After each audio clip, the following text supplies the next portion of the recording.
Hello there. This is David L. Bernstein, founder of the Jewish Institute for Liberal Values. I'm delighted to be here for another episode of the Jewish Contrarians podcast with my partner in thought crime, Brandy. Hi, Brandy. Hi, David.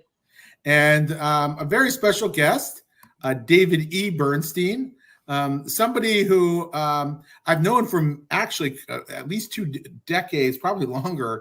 And even if I hadn't met him in person through involvement in the Jewish community, we would have known each other because our lives and our names have collided in so many ways. We're routinely confused with each other for better and for sometimes good ways and sometimes bad ways. So we both probably have a lot of hilarious stories about that. We even have books out by the same publisher. David's, who is a professor of law at George Mason University, came out with an amazing book, a very important book called Classified. I just want to get the subtitle correct. Give me the subtitle. The Untold Story of Racial Classification in America. Untold Story of Racial Classification in America. So we're going to be talking about that today and what it means for the Jewish community. So the title of this session is Are Jews White? And I think we'll talk about it from both a sort of a social perspective, what that means in the current progressive discourse, but we'll also talk about it from a policy and legal perspective. So for that, David, we're going to absolutely need your help, and as well as the larger social topic as well. So what do we mean by the question, are Jews white? It would have been probably an odd question even 20 years ago, but in the current discourse, white no longer just means the color of one's skin. It has social significance to it. And I want to read something that gives you a sense of it. There's an effort in the state of Washington to put in ethnic studies. And we've talked about that a lot on this podcast and this live stream. And there was a panel discussion on Jewishness and ethnic studies. And here's the typical statement. And this comes from Jews, by the way, who are saying it. Studying how Jews became white folks should be a prerequisite for white Jews to see how Jewish complicity with whiteness has been harmful. When Ari claims to be a person of color, he is complicit with whiteness because he is refusing to acknowledge his white privilege. So what these folks are saying here is that we have a white dominant culture. That dominant culture gives people either privilege or oppression, depending on what their identities are. And Jews, if they are actually considered white, it doesn't really matter how they identify themselves. But if they're considered white by the broader society, then they have to acknowledge the privileges that they gain from that. And there are a number of people who argue that this is a form of anti-Semitism. It's a form of what's called sometimes a race of anti-Semitism, that it erases the Jewish community's ability to define itself because we're defined as being part of the white dominant culture. So therefore, we have to take responsibility for being white. Therefore, we have to take responsibility for our own privilege that comes from being white. I think that personally, I think that's destructive. Let me start with you, Brandy. What do you make of that? So, I mean, I'll start off just by answering the question here. The premise, are Jews white? And from my point of view, no. I think that I reject the whole ideology that sees the attributes of success as whiteness or cultural whiteness. So I think I look at more heritage, culture, anthropology. And I think that when in the United States, when I use the word white to talk about somebody, I'm talking about somebody of European heritage, and I mean indigenous European heritage. So English, French, German people that have that heritage. And we know historically, anthropologically, that Jews aren't indigenous to Europe. We know Jews are indigenous to the Middle East. So it's not about color. And I think that if we use color as reference to how we would categorize somebody racially or ethnically, then there are Black people who have Black African heritage that could then be called white. I also reject the idea that success should be equated with whiteness. I think that's an insult to every one of us, especially people of color who are successful, to say that their success is a form of whiteness. I think that there or a couple of things going on there. One of them being erasure of a group of people's heritage and their indigeneity in a land outside of Europe. And then also the idea that any so-called like positive attribute can then be attributed to people being white. Right. Yesterday, I was on a seminar with an organization, a Jewish organization, talking about some of the issues that we talk about. And a young woman brought up the fact that Italians and Irish people were once considered a distinct ethnic group. They wouldn't have been classified as white, at least socially, early on.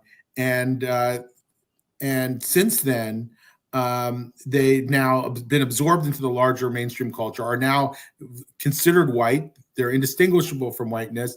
And it shows you how a group can at one point be considered something completely different. I mean, what do you make of that? And I think the implication, by the way, is that Jews are similar, followed a similar trajectory, maybe a little bit different, but we followed a similar trajectory. We were once a very distinct ethnic group, but we were absorbed into the dominant culture, so therefore we should consider ourselves white. One, I think it's false to say that Jews have been absorbed into the dominant culture. I think that ignores the fact of if that were the case, we wouldn't see the rises in anti-Semitism coming from the dominant culture that we see. So, I mean, that's just wrong on its face. And I think it's also based on the false premise that anyone who holds any type of success, whether perceived or real, are part that group of people is part of the dominant culture. I think the other idea that people can change race is nonsense, and we've seen that in cases where people have lied about their racial or ethnic heritage in order to receive something, whether they wanted to then be able to claim, that they're members of the oppressed class, or whether they were trying to, attempting to take on a new identity for some other reason. I don't think that people change where their ancestry comes from. Now, when people want to talk about culturally, that's not the same. I don't think that that's the same thing. I think that there is a general American culture that most groups of people who have been in this country for generations participate in and contribute to. And I don't look at that American culture in terms of it being white. That's a different thing. Yeah, I think that's a very good point. David E., what do you make of all this? So let me start by saying that it's false, a pernicious lie that has somehow permeated American academia that Italians, Irish, Jews, other ethnic minority groups in the United States were ever considered to be non-white historically. Now, we have to distinguish what we mean by white. People now are looking at the word white and they're interpreting it as meaning part of the dominant political, socioeconomic system. That is not what white meant historically. That's a novel take on what white means. We actually had understandings of what white were 100, 150 years ago. And white essentially, with some debate on the margins, meant that your origins were in the Middle East, North Africa, or primarily in Europe. Italians were white, Jews were white, and so forth. Now, within that paradigm, back in the day, these different ethnic groups were considered different sub-racial groups within white. So people would talk about the French race and the British race and the Jewish race and the Italian race. And in that regard, you had blacks on one side and Asians perhaps on one side and whites on the other. But within white, there were certainly considered groups that were better, superior, more able to integrate into America, and those were worse. And what we want, and the way I could actually make this make some sense is when folks are talking about Italians or Jews or whatnot being white, there was a sense among the dominant Protestant majority that they can never be real, true Americans unless they fully assimilated.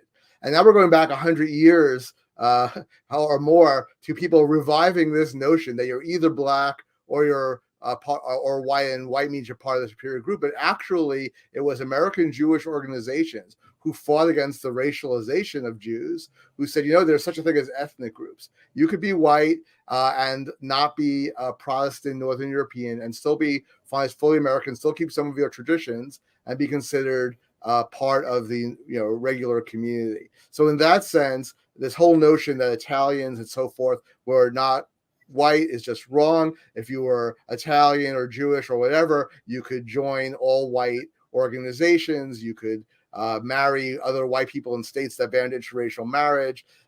You were not sent to Jim Crow schools in places where they had separate schools for whites and others. They were white. Now, this other issue of whether Jews are now white in this sense of being part of the dominant socioeconomic political class. Obviously, Jews overall have been very successful in the United States. But again, we shouldn't have this binary where we stick every group into the historical black, white, Jim Crow, slavery kind of paradigm, that we could recognize that there are groups that don't fit into that paradigm, and Jews are one of them. It's true, Jews have higher incomes and better education on average than other Americans. On the other hand, other Americans, when they go to their community organizations or go to their houses of worship, don't have to have armed guards facing them. They don't have to worry about their children being assaulted verbally or physically based on their ethnic and religious characteristics.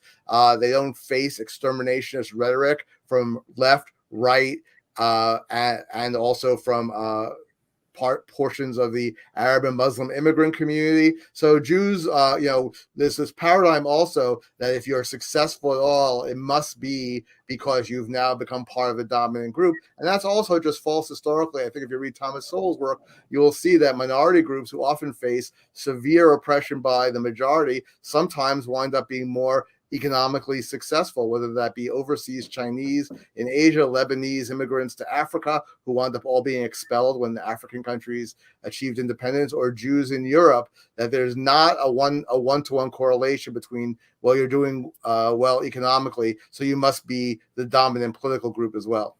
Yeah, and in fact, at times being disadvantaged creates new opportunities. So if you couldn't get into a certain aspect of the legal profession because you were being discriminated against because you were Jewish, you might have gotten into a different aspect of the legal profession, which might have ended up making you quite wealthy because it became extraordinarily important to the economy. And we've seen lots of examples of that over the years. And so that's why one of the problems with this ideology is it conflates success, economic success, with being an oppressor. And I think that that's completely wrong. And it just shows you how simplistic it is. So David, help us out here. The Jews have been not treated as any distinct category within the US Census. We've been defined as a religion, and I'm sure that in itself has a story, an untold story behind it. And maybe you could just hit on that a second.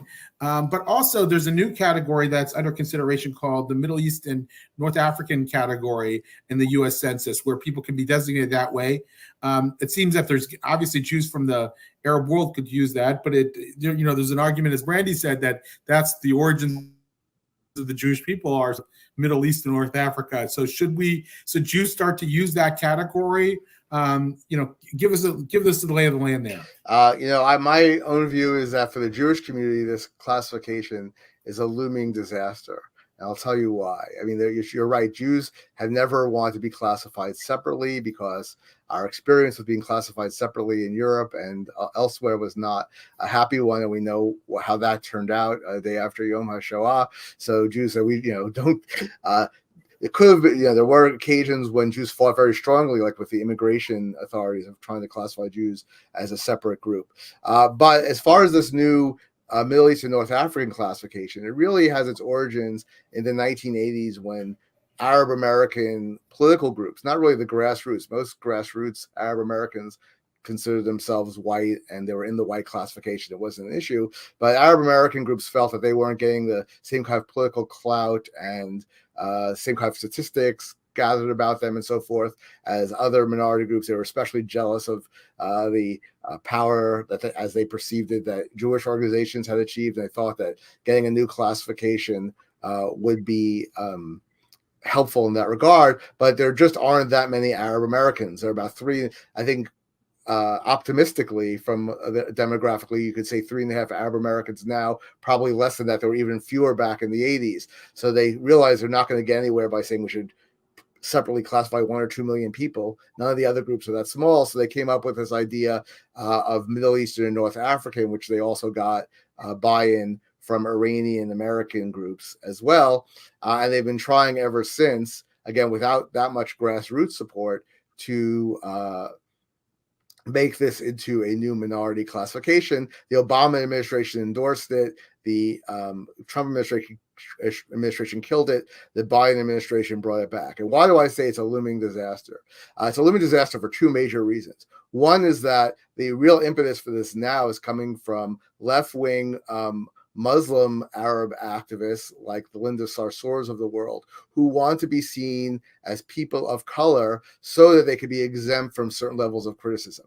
I've seen this myself. I mean, all of us know, anytime you criticize someone like Linda Sarsour, how dare you criticize a woman of color when you're white? How dare you be so racist? So this is a way of insulating the most radical elements of the Arab American Muslim communities, Iranian communities, who tend to be very anti-Israel and often anti-Semitic, from criticism.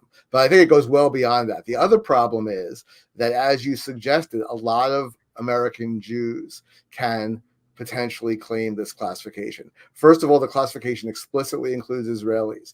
You could play around with the figures, but let's say approximately 500,000 Americans who have had Israeli citizenship, or whose parents or grandparents had Israeli citizenship.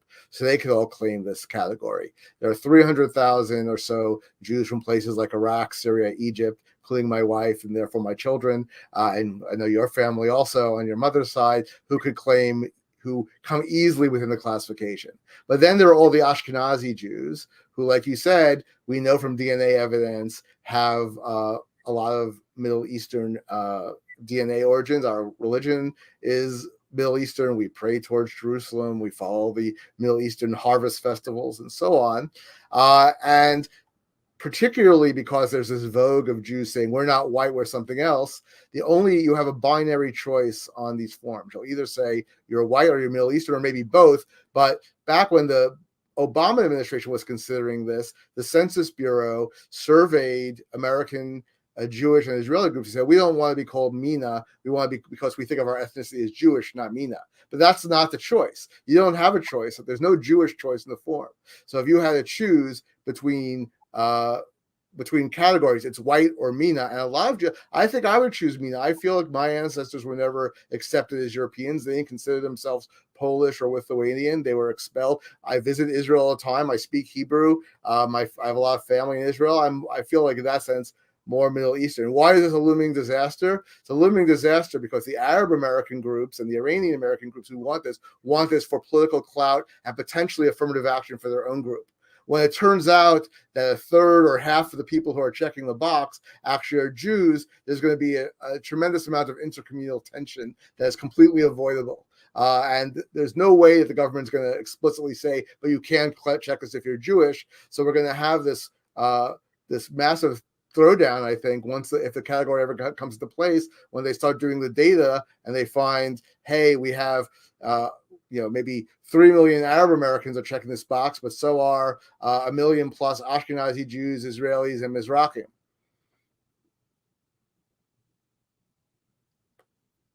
Muted. Brandy, what do you make of all this? I think that, there's a movement, and I wonder if some of this too is generational. So I think about, my two oldest sons are in their 20s, and a lot of their Jewish friends don't say that they're white because they're not. They've been, they've been reclaiming their Judean identity, ethno-religious identity, and rejecting the categorization of white for a long time. So I don't think that that's necessarily bad. I do agree with David E. that the reasons behind it are troubling, because there's been, over the past few years especially, a heightened desire from Islamist groups to have some sorts of special protections, and that does concern me. However, I think the purpose of the census is what? So how are these categorizations going to actually be used, and what policies will manifest from them would be my first question. But I think being able to identify with your heritage and where your people come from isn't necessarily a bad thing. I think it can work in the favor of American Jews, where right now we see an active effort to erase Jewish indigeneity. And I think it's a way to push back against that. but lumping all of the groups of people that have heritage in the Middle East and North Africa in one large group may not be the best way to do that. And, the first question I had is, all right, so if Arab Americans are going to be able to claim MENA heritage, even though Arabia is technically in Asia, what will ethnic Kurds, will Azeris, will all of the minority groups that have actually been victimized by Arab settler colonialism throughout the MENA region also be offered those same protections? And then, as like David, he said, what happens when those groups come in conflict, when those protections come in conflict with each other? David, do you have any thoughts on that? Yeah, I mean, my understanding is that the proposal does include everyone with Middle Eastern origins. It's not an Arab American proposal. I mean, to some extent, it's supposed to be a proxy for Muslim because we don't classify people by religion in the United States. But I sort of did some, crude math in my head, and somewhere around half of the people who could claim this are not Muslim, including the large number of Arab Americans who are descended from Lebanese Christians. And you're not really getting particularly useful data in that regard. When I said, by the way, that Arab Americans maybe exaggerate how many there are, about 500,000 Chaldeans, for example, from Iraq in the United States, and they don't consider themselves to be Arab, but if you just look at their country of ethnic origin, you would say Iraq. So I actually, picking up on what Brandy said, I think that we could use a lot more granular data. We should ask people in general, broadly, what region of the world did your ancestors come from, and then how do you identify yourself? We could, and then we could potentially give some hints about how one identifies oneself. But that would be a lot more useful than putting together, some Israeli immigrant whose family came from Romania with a Kurd from Iraq, with a Turk, with an Egyptian Copt, with someone who considers themselves a member of one of the ethnic groups of North Africa that's non-Arab, with Yemenis, with Lebanese Christians. I mean, the Middle East is a very diverse place. I mean, it's true, the current classification we have for all these people is white, and that's a pseudo race that combines all sorts of people that don't have much in common. But the way to undo that would be to break that out into more logical ways and creating a new pseudo race of people who have really nothing in common except vague geographic origins anywhere from maybe Armenia to Morocco. Doesn't really solve the problem. It just adds to it. Yeah, I've seen this so often. We were talking to a Chinese American woman who was asked to participate in an Asian affinity group in her workplace, and she said, I was lumped together with an Iranian American woman. She said, I have literally no common ethnic heritage. I mean, it's already a stretch to say that the Asian category, when you're talking about South Asians, is already a stretch in many ways. In fact, an Asian American legislator that I know objected to the idea that she was part of the AAPI community, Asian American Pacific Islander community. She said, "What do I have?" She goes, "I'm Chinese. I'm not Asian American Pacific Islander." And again, we make so many assumptions about how these people identify and what they have in common. It just seems to, as you said, not actually solve any problems. What are you hoping to solve by defining people in that way? Is it just a sort of an identity that's positioned against the state, to have some kind of grievance against the state? Is that what we're actually creating here when we do that?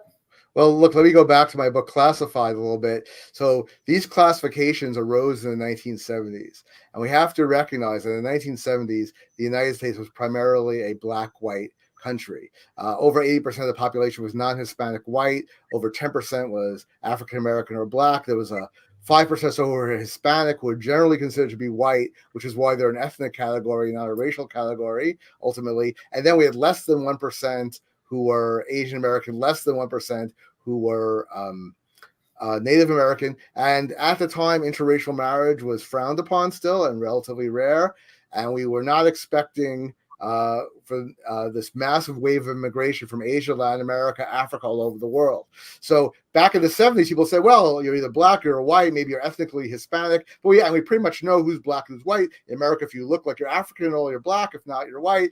And that was the paradigm. And this was supposed to be used primarily just to see who's being discriminated against. Can we keep voting rights, employment rights? And again, if you're discriminating against Asians, if you're Chinese or Japanese, probably doesn't matter to the person discriminating against you in those days for the most part. But it's all gotten completely messed up.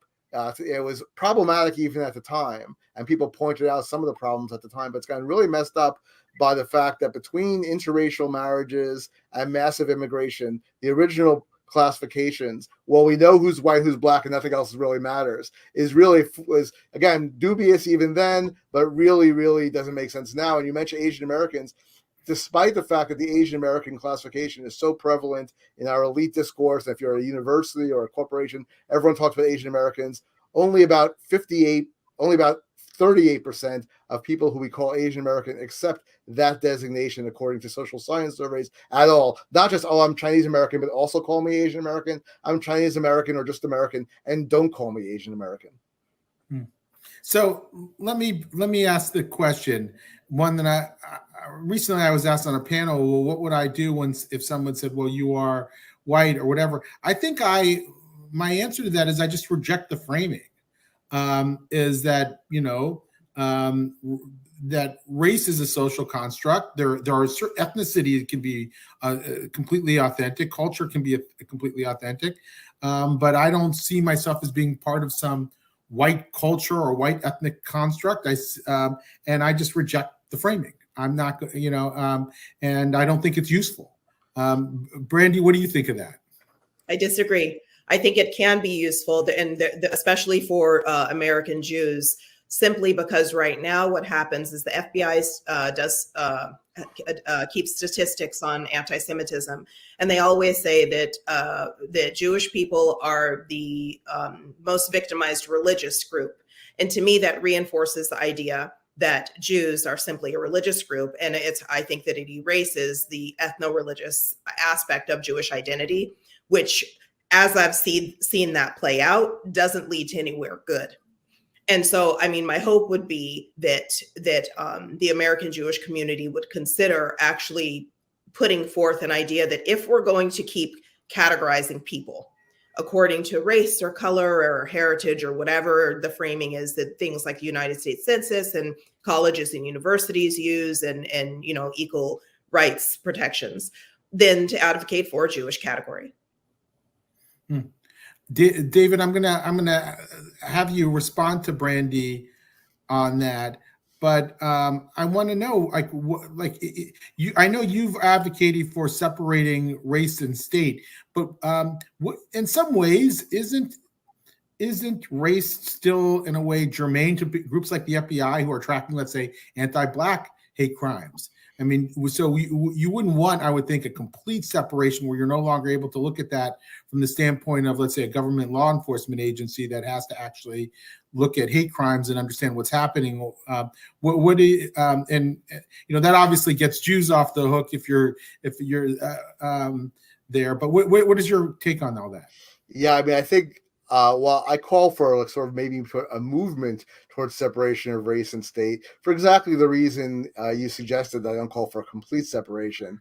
I mean, I think we've seen in France, for example, when there are anti-Semitic incidents, the first reaction historically has been to say, oh, well, they're just Frenchmen and Frenchmen, so we don't calculate this separately, and that buries the problem. So as long as race or ethnicity or even religion is a salient social classification, you can't ignore them entirely. But I think my position would be twofold. First, if the government is going to classify people by race, they should have a good reason for doing so. It shouldn't just be a default that we always ask people to check these boxes. My particular bugaboo is that we classify people by race by government edict in scientific and medical studies, vaccine studies, and there is, in my opinion, and I'm not, and I'm relying here on actual scientists, not just my own opinion, is that there's no good reason to do that. Genetics is important in medicine, phenotype, or self-identification is not. It actually creates more problems than deserve. I can't get into great detail about this, but it's chapter 6 of Classified if anyone's interested. The other thing I would say is that